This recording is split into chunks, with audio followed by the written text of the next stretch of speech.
많은 분들이 이렇게 말씀하세요. 나르시시스트 어떻게 하면 이기나요? 저렇게 자기만 위하고 자기를 끔찍하게 잘 챙기는 인간이 과연 힘들고 불안할 때가 있을까요? 나만 힘들고 나만 우울한 것 같아서 너무 억울해요 라고 하십니다. 저도 예전에는 나르시시스트가 대단하고 능력 있는 사람이고 나는 정말 부족한 사람이라고 느낀 적이 있었어요. 여러분, 나르시시스트가 겉으로는 굉장히 자신감 있고 당당해 보이고 잘 사는 것 같죠? 그런데 아닙니다. 사실 그들의 내면은 끔찍합니다. 그걸 몰라서 우리가 억울해하고 화가 나고 우울하고 때로는 죄책감과 미안함을 느끼는 거예요. 오늘 나르시시스트가 들키지 않으려고 애를 쓰는 이 7가지 비밀을 알게 되신다면 더 이상 그들에게 휘둘리지 않으실 겁니다. 거짓 가면으로 평생 살아가는 나르시시스트의 실체를 알면 이미 여러분이 승자라는 것도 깨닫게 됩니다. 그러니 영상 끝까지 시청해 보시고 승리의 경험을 댓글로도 공유해 주세요. 나르시시스트가 미친 듯 불안해하는 비밀 첫 번째는 낮은 자존감입니다. 나르시시스트는 자신감이 넘치고 잘난 맛에 사는 사람인데 자존감이 왜 낮냐고요? 자신감과 자존감은 다릅니다. 자신감은 어떤 결과에 따른 일시적인 만족감을 줍니다. 자존감은 나에 대한 깊은 이해와 존중을 바탕으로 형성된 안정된 자기 만족감을 줍니다. 자신감이 높은 사람은 결과가 좋으면 의기양양하지만 결과가 안 좋으면 금방 위축되고 무너지죠. 그에 비해 자존감이 높은 사람은 결과가 안 좋더라도 쉽게 무너지지 않습니다. 스스로에게 위로와 격려를 하며 인내심을 가지고 기다릴 줄 알거든요. 그래서 어떠한 상황도 수용하고 자신에 대한 존중과 사랑이 무너지지 않습니다. 조금 흔들릴 수는 있겠지만요. 인생에서 반드시 필요한 이 자존감이 형성되려면 자기 이해가 선행되어야 하거든요.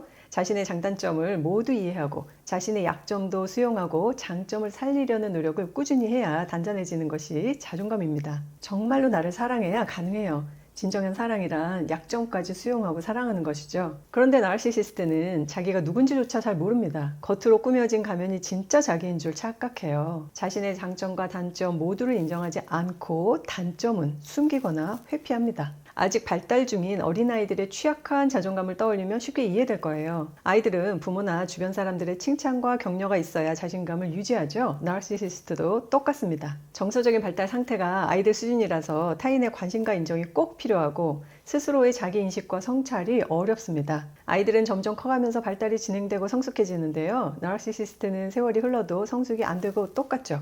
오히려 단점이 강화됩니다. 그런데 평생 모른 척하고 회피하죠. 이런 낮은 자존감 때문에 두 번째 비밀이 생기게 되는 거예요. 나르시시스트가 미친 듯 불안해하는 비밀 두 번째는 객관성이 박살났다는 것입니다. 나르시시스트가 자존감이 낮다는 건 알겠는데 왜 그렇게 여전히 자신감이 넘쳐 보이냐고요?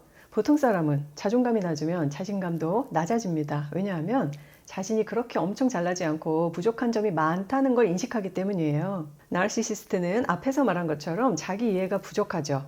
누구에게나 다 있는 장점과 단점 중에 단점만 회피합니다. 왜냐하면 자신의 약점을 경멸하기 때문이에요. 나는 그 누구보다도 잘나고 대단한 사람인데 그런 대단한 내가 형편없는 약점을 가지고 있다는 사실이 너무 충격이거든요. 나르시시스트의 취약한 자기 인식 능력으로는 내 안에 양면적인 모습이 있다는 걸 인정하기 어렵습니다. 그래서 좋은 건 다 나한테 있고 나쁜 건 다 밖에 있다는 이 분열된 흑백 논리로 세상을 바라봅니다. 내 말을 들어주면 내 편이고 내 말을 안 들어주면 적으로 돌리죠.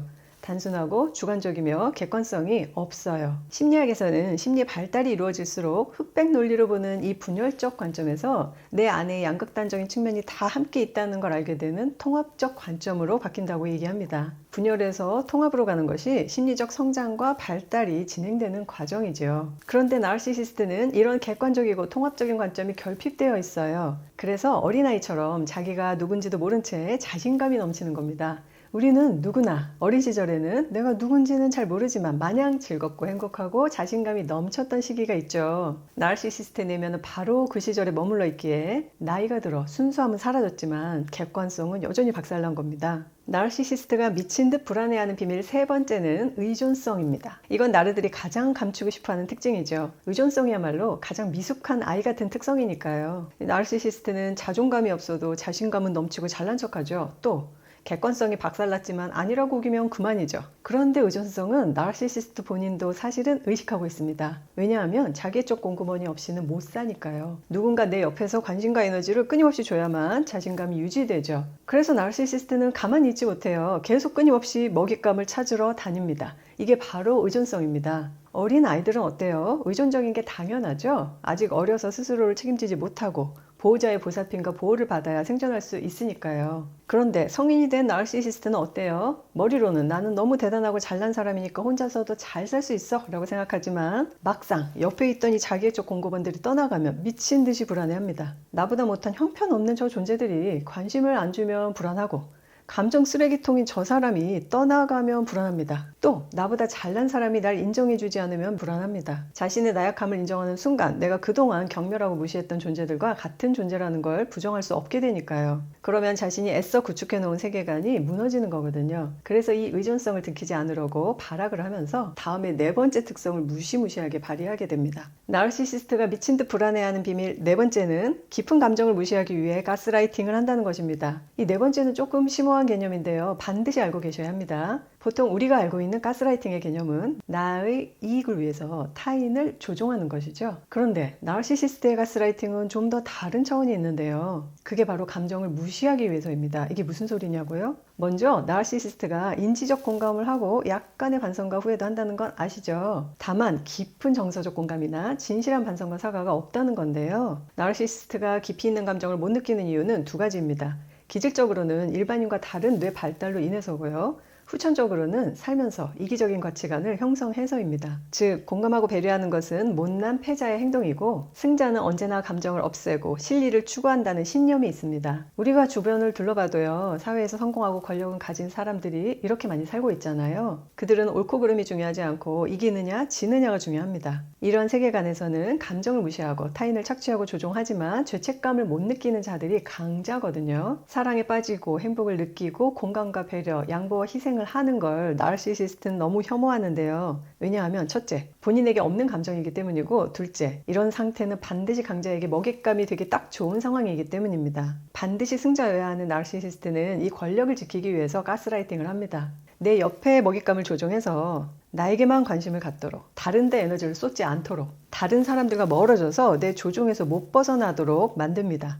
나를 빼고 그들끼리 행복하게 오손도손 잘 사는 걸 끔찍하게 싫어해요. 세상이 더 악랄하고 비열해지고 혐오로 가득 차야 좀 살만하다고 느껴요. 나만 그런 게 아니고 모두가 다 혐오하고 싸우며 사는구나 하고 안심하죠. 듣고 나니 좀 소름 끼친다고 생각하시나요? 아직 비밀이 끝나지 않았어요. 나르시시스트가 미친 듯 불안해하는 비밀 다섯 번째는 모든 걸 다 투사한다는 것입니다. 심리학에서 이 투사와 내사라는 개념이 있는데요. 투사는 자신의 생각이나 감정을 밖으로 던져서 바라보는 것입니다. 예를 들면 나르시시스트가 배고플 때 나 배고파, 너 어때? 라고 묻는 게 아니라 너 배고픈 것 같은데? 라고 투사하듯 말합니다. 나르시시스트가 기분이 나쁠 때 나 오늘 기분이 좀 안 좋아 라고 말하지 않고 너 오늘 좀 피곤해 보인다. 너 표정이 왜 그래? 라는 식으로 상대의 기분이 안 좋아 보인다라고 표현합니다. 이때 나르의 감정을 흡수하면 어떻게 될까요? 내사란 투사와 정반대로 상대의 감정이나 생각들을 내 안으로 가져오는 것입니다. 나르시시스트가 나쁜 감정을 나에게 던져 투사하고 나는 상대의 감정을 내사해서 흡수한다면 당연히 어떻게 될까요?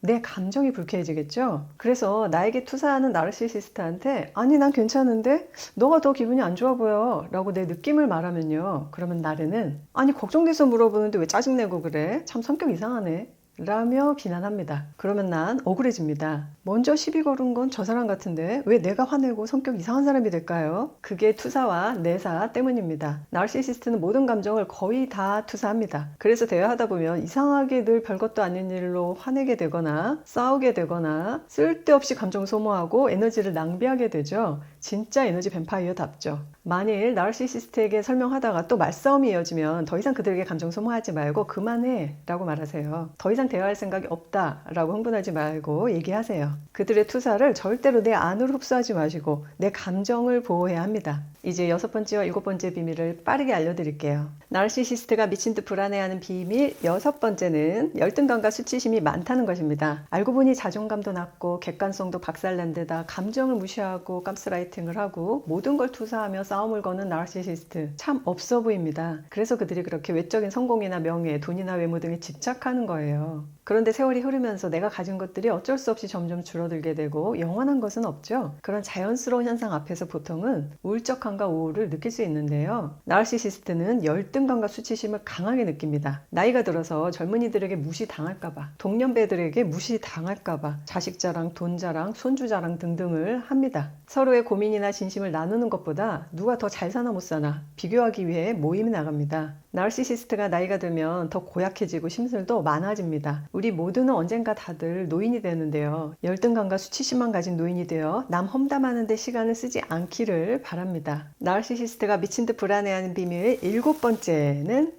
사랑받지 못하고 혼자가 될까봐 두려워한다는 것입니다. 아이들이 제일 두려운 게 뭘까요? 날 보호해줄 부모가 사라지는 것이죠. 나르시시스트는 평생 타인의 관심과 인정, 찬사가 필요하기 때문에 자기 앞에서 지속적으로 관심을 줄 대상이 필요하죠. 이 자기애적 공고원이 떠나갈까봐 가스라이팅을 하는 것인데 어느 순간 주변인들이 나르의 정체를 알게 되고 거리를 둔다면 어떻게 될까요? 미친 듯이 불안해합니다. 내가 더 이상 사랑받지 못하고 혼자가 될 거라는 두려움에 사로잡혀요. 자신의 형편없는 내면의 진실이 드러난다면 사랑받지 못하고 버림받을 것이라는 불안이 있습니다. 그래서 회유를 하거나 화를 내거나 밀당을 하면서 어떻게든 상대가 나에게 계속 신경 쓰게 만듭니다. 그들이 나에게 감정적으로 자꾸 자극을 한다면 불안해한다는 신호입니다. 그렇다면 우리는 이런 나르시시스트의 특징을 알았다면 어떻게 해야 할까요? 가장 중요한 건 겉으로 보여지는 외적인 모습 말고요. 내면으로는 여러분 이미 승자라는 것을 아는 것입니다. 여기까지 보신 분들은 이미 그들보다 정서적으로 성숙할 거예요. 이렇게 공부를 열심히 하는 것만으로도